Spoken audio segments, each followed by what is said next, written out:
सच्चिदानंद सद्गुरु साईनाथ महाराज की जय।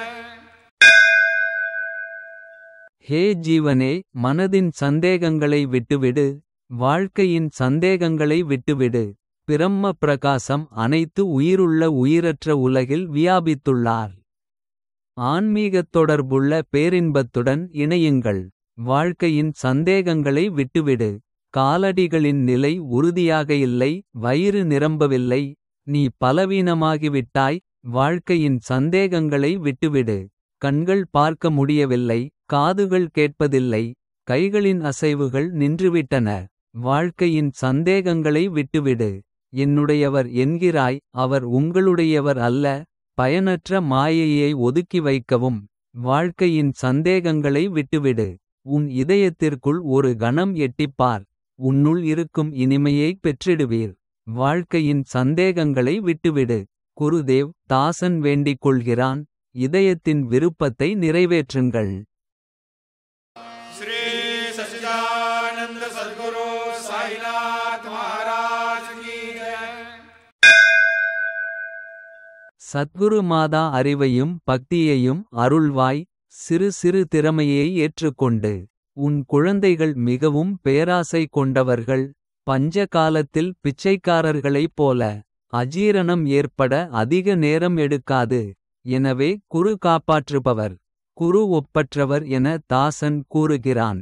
இதை அறிவேன், அவருடைய பாதங்களை தழுவுகிறேன்.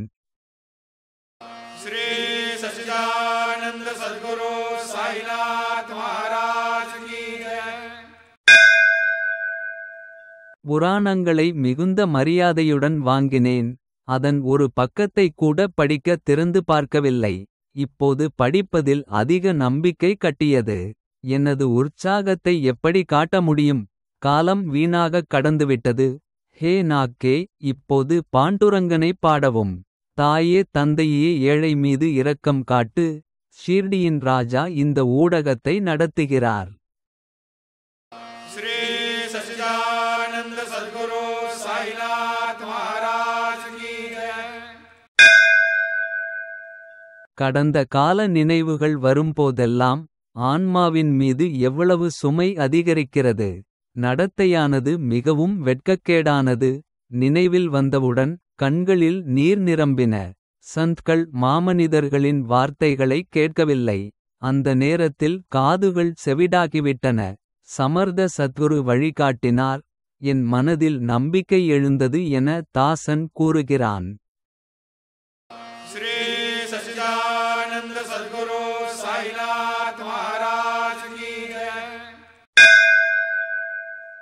நுட்பமானதை பார்த்ததும் அடையாளம் கண்டு கொண்டேன். நீ இல்லாமல் வார்த்தைகள் வெளிவருவதில்லை. நீங்கள் பதவியை நிலைநிறுத்திக் கொண்டு உள்ளே அமர்ந்தீர்கள். 6 வகை உட்பகை தோழமை பிணைப்பு அகற்றப்பட்டன. ஒவ்வொரு கணமும் உன் எண்ணங்கள் நிலைத்து இருக்காவிட்டால். இரக்கம் எப்படி வரும்? தயாநிதி, உலகில் உள்ளது உனது கருத்து. உனக்கு என்ன குறை இருக்கு? தாசனின் தேவைகளை நிறைவேற்றுவாய்.